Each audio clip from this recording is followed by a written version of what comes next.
గురించి కనకం చెప్పిన నిజంతో షాక్ అయిన ధాన్యలక్ష్మి రుద్రాణి. ఇంతకు ఏం జరిగింది? అసలు అప్పు గురించి కనకం ఏం నిజం చెప్పింది? మరి రుద్రాణి ధాన్యలక్ష్మి ఎందుకు షాక్ అయ్యారు? అసలు ఏం జరిగింది అనేది వీడియోలో చూసి తెలుసుకునేద్దాం. బ్రహ్మముడి అప్కమింగ్ ఎపిసోడ్స్ లో ఏం జరగబోతుందో ముందుగా తెలుసుకోవాలి అనుకుంటే వీడియోని లైక్ చేయండి, ఛానల్ని సబ్స్క్రైబ్ చేసుకోండి, పక్కనే ఉన్న బెల్ సింబల్లో ఆల్ పై క్లిక్ చేయండి. ఎలా చేయడం వల్ల అందరికంటే ముందుగా చూడవచ్చు. మొత్తం మీరు చూసుకున్నట్లయితే ఇంకా ధాన్యలక్ష్మి అయితే నా కొడుక్కి ఎలా న్యాయం చేయాలో నాకు అర్థం కావట్లేదు రుద్రాణి అని చెప్పాను. కానీ ఇంకా నీకు ఎలాగా అవకాశం లేదు ధాన్యలక్ష్మి, ఎందుకంటే నాన్న ఆల్రెడీ చెప్పేశారు కదా, ఆస్తిని అనుభవించడం తప్ప పంచుకోవడానికి ఎలాంటి అవకాశం లేదని.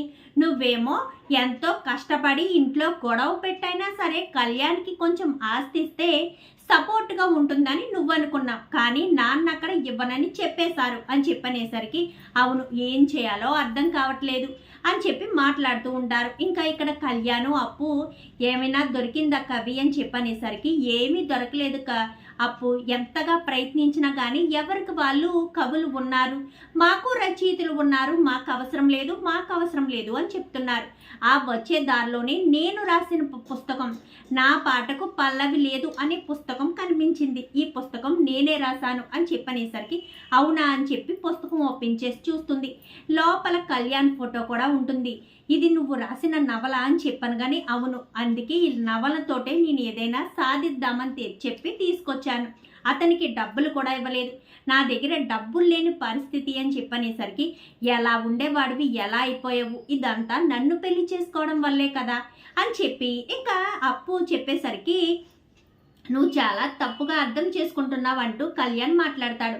అప్పు అయితే అలా కాదు కవి, నిజంగా భోగభాగ్యాల్లో ఎంతో సంతోషంగా ఉండేవాడు. ఇక్కడ ఈ 4 గోడల మధ్య కటికి నేల మీద పడుకొని నేల మీదే కూర్చోవడానికి కూడా ఎలాంటి అవకాశం లేకుండా నా గురించి ఇంత మీ అవుట్ హౌస్ కూడా ఇంత చిన్నది ఉండదేమో, అలాంటి ఇంట్లో నా కోసం ఉంటున్నావు అనగానే నా మనసులో నువ్వున్నావు, నీ మనసులో నేనున్నాను, మన ఇద్దరి మధ్య ప్రేమ ఉంది, నాకు ఆ ఇంట్లో ఉన్నప్పుడు కలగలేని సంతోషం నీతో ఉన్నప్పుడు నాకు ఎంతో సంతోషాన్ని ఇస్తుంది అని చెప్పి ఇంకా కవి ఇటు అప్పు ఇద్దరు కూడా మాట్లాడుకుంటూ ఉంటారు.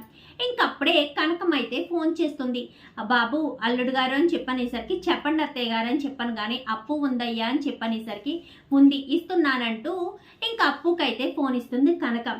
నువ్వు ఎన్ని రోజులు కష్టపడ్డదానికి ప్రతిఫలం దక్కిందే అని చెప్పనేసరికి ఏమైంది ప్రతిఫలం దక్కడం ఏంటి అని చెప్పనగానే నువ్వు పోలీస్కి ఇన్ని రోజులు కష్టపడి ఎంతో ట్రైనింగ్ చేసి తీసుకున్నావు కదా, నీకు అపాయింట్మెంట్ లెటర్ వచ్చింది అని చెప్పేసరికి ఒక్కసారిగా అప్పు ఇటు కళ్యాణ్ ఇద్దరు కూడా షాక్ అయిపోతారు. ఏంటి అమ్మా ఏంటి నువ్వు అనేది అని చెప్పనేసరికి నిజమమ్మా అపాయింట్మెంట్ లెటర్ ఇప్పుడే వచ్చింది, మన పక్కింటి అబ్బాయి ఉన్నాడు కదా అబ్బాయి చేత చదివించాను, ఇది అప్పుకి పోలీస్ ఇన్స్పెక్టర్గా అపాయింట్మెంట్ లెటర్ వచ్చిందా ఆంటీ అంటూ చెప్పాడు అని చెప్పనేసరికి చాలా సంతోషంగా ఉందమ్మా అని చెప్పనేసరికి ఇదంతా కూడా కవిని నేను పెళ్లి చేసుకున్న వేళ విశేషం, నాకు కవి ఉద్యోగం రావడానికి ఎంత సపోర్ట్ చేశాడో ఉద్యోగం వచ్చిన తర్వాత కూడా అంతే సపోర్ట్ చేస్తాడు అని చెప్పి ఇంకా అప్పు ఎంతగానో సంతోషపడుతుంది. సరేనమ్మా అపాయింట్మెంట్ లెటర్ తీసుకుని నీదే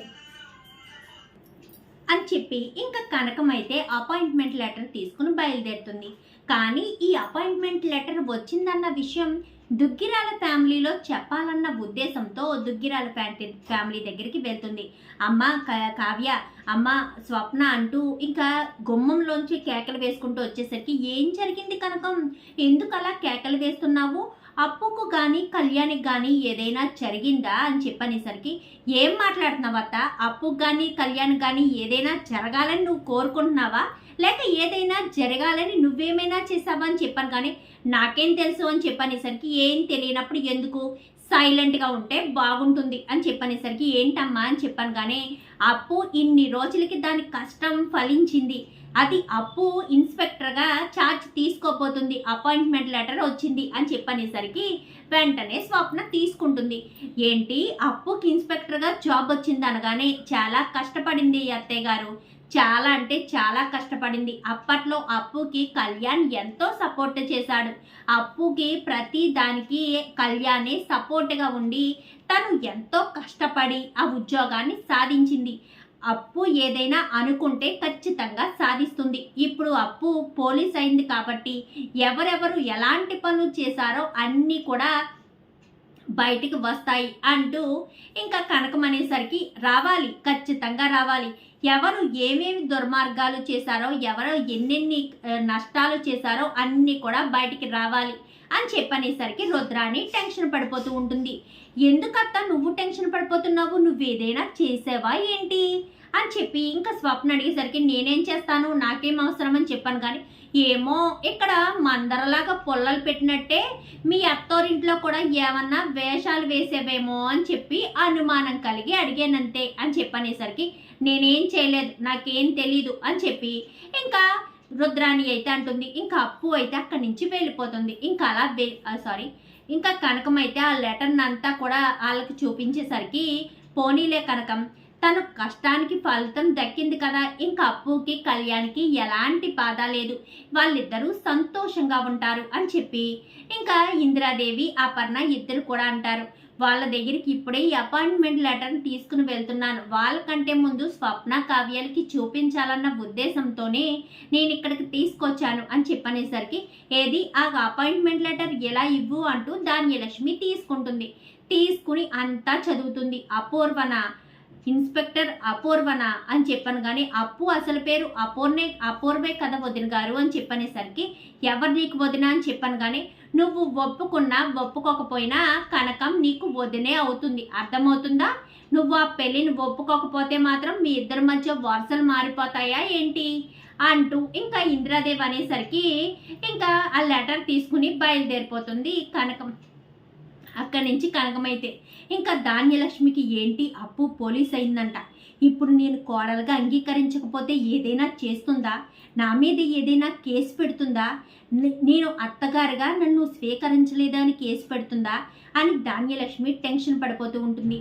ఇంకా రుద్రాణి అయితే తను అత్తవారింట్లో చేసిన నేరాల గురించి ఏమైనా బయట పడిపోతాయా ఏంటి అని టెన్షన్ పడుతూ ఉంటుంది. ఎందుకంటే ఫస్ట్గా అప్పు ఏదైనా కేసు తీసుకుంటే అది రుద్రాణి గురించే తీసుకుంటుందని రుద్రానికి బాగా తెలుసు. ఇంకా ధాన్యలక్ష్మి అయితే ఏదో ఒకటి చెయ్యాలి, నేను నా మనసు మార్చుకుని అప్పుని ఇంటి కోడలుగా తీసుకొస్తే ధాన్యలక్ష్మి కోడలు ఇన్స్పెక్టర్ అయిందని చాలా గొప్పగా చెప్పుకుంటారు కదా, అప్పుడు అదే నాకు గొప్ప కదా, నేను వెంటనే వెళ్ళి అప్పుని కళ్యాణ్ని ఇంటికి తీసుకురావాలి అని చెప్పి ధాన్యలక్ష్మి తనలో తనే ఆలోచన చేసేసుకుంటుంది. రుద్రానికి కూడా ఆలోచన చెప్పదు, నేరుగా గబగబా లోపలికి వెళ్తుంది, హ్యాండ్ బ్యాగ్ తీసుకుని బయటకు వచ్చేస్తుంది. ఏంటి ధాన్యలక్ష్మి ఎక్కడికి అంత అర్జెంటుగా వెళ్ళిపోతుంది అని చెప్పి అనుకుంటూ ఉంటారు. గబగబా ఇంకా బయటకు వెళ్ళిపోయి డ్రైవర్ కార్ తీయనగానే ఏంటి చిన్నత్తయ్య అంత హడావిడిగా వెళ్తున్నారు, ఎక్కడికి వెళ్తున్నారో ఏంటో అని చెప్పి అనుకుంటూ ఉంటారు.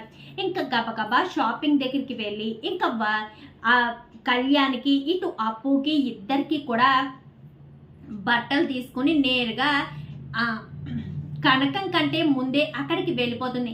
అక్కడికి వెళ్ళేసరికి అల్లుడు గారు కళ్యాణ్ అప్పు అంటూ ఇంకెంతో ప్రేమగా మాట్లాడేసరికి అదేంటి అత్తయ్య గారు వచ్చారు, అదేంటి నువ్వు వచ్చావు, అయినా నేను నీ కొడుకును కాదు కోడలికో ఒప్పుకోను అంటూ చెప్పావు కదా, మరి నువ్వు రావడం ఏంటి అని చెప్పనేసరికి నేను రావడం ఏంటా, అప్పుని నా కోడలుగా నేను ఒప్పుకుంటున్నాను అని చెప్పనేసరికి ఏంటి అత్తయ్య గారిలో ఎంత మార్పు అని చెప్పాను. కానీ నువ్వు పోలీస్ అయ్యావు కదా, అందుకని అమ్మకు టెన్షన్ పట్టుకుందేమో, అమ్మకు అసలే పోలీసులంటే భయం, ఎక్కడ తన మీద ఏదైనా కేసు పెట్టేస్తావేమోనని భయంతో నిన్ను కోడలుగా అంగీకరించి ఇంటికి తీసుకువెళ్ళడానికి వచ్చి ఉంటుంది అని చెప్పనేసరికి చెప్పండి అత్తయ్య అనగానే ఇంకో అప్పు ఈ చీర కట్టుకో, కళ్యాణ్ ఈ బట్టలు కట్టుకో, గబగబా మనం మన ఇంటికి వెళ్ళిపోదాము అని చెప్పి ఇంకా ధాన్యలక్ష్మి బయటికి వెళ్ళి నుంచునేసరికి కనకం అయితే వస్తుంది. ఏంటి వదిన అక్కడ కనిపించారు ఇక్కడికి వచ్చేసారు అని చెప్పనేసరికి నా కొడుకుని నా కోడల్ని ఇంటికి తీసుకువెళ్ళొద్దా ఏంటి, వాళ్ళకి అసలే జాబ్ కూడా వచ్చింది, అప్పుకి పోలీస్ జాబ్ వచ్చింది, పలానా దుగ్గిరాల ధాన్యలక్ష్మి గారి కోడలికి పోలీస్ ఇన్స్పెక్టర్ జాబ్ వచ్చిందంటే ఎంత గొప్పగా ఉంటుంది అని చెప్పి ధాన్యలక్ష్మి అయితే ఎంతో సంబరపడిపోతూ ఉంటుంది. ఇంకా ఈ అప్పుకి వచ్చిన పోలీస్ ఉద్యోగం వచ్చిందని ఇంకా అది షాక్ ఆ నిజం చెప్పేసరికి ధాన్యలక్ష్మిలో కూడా పూర్తిగా మార్పు వచ్చి అప్పునైతే తన కోడలుగా అంగీకరిస్తుంది.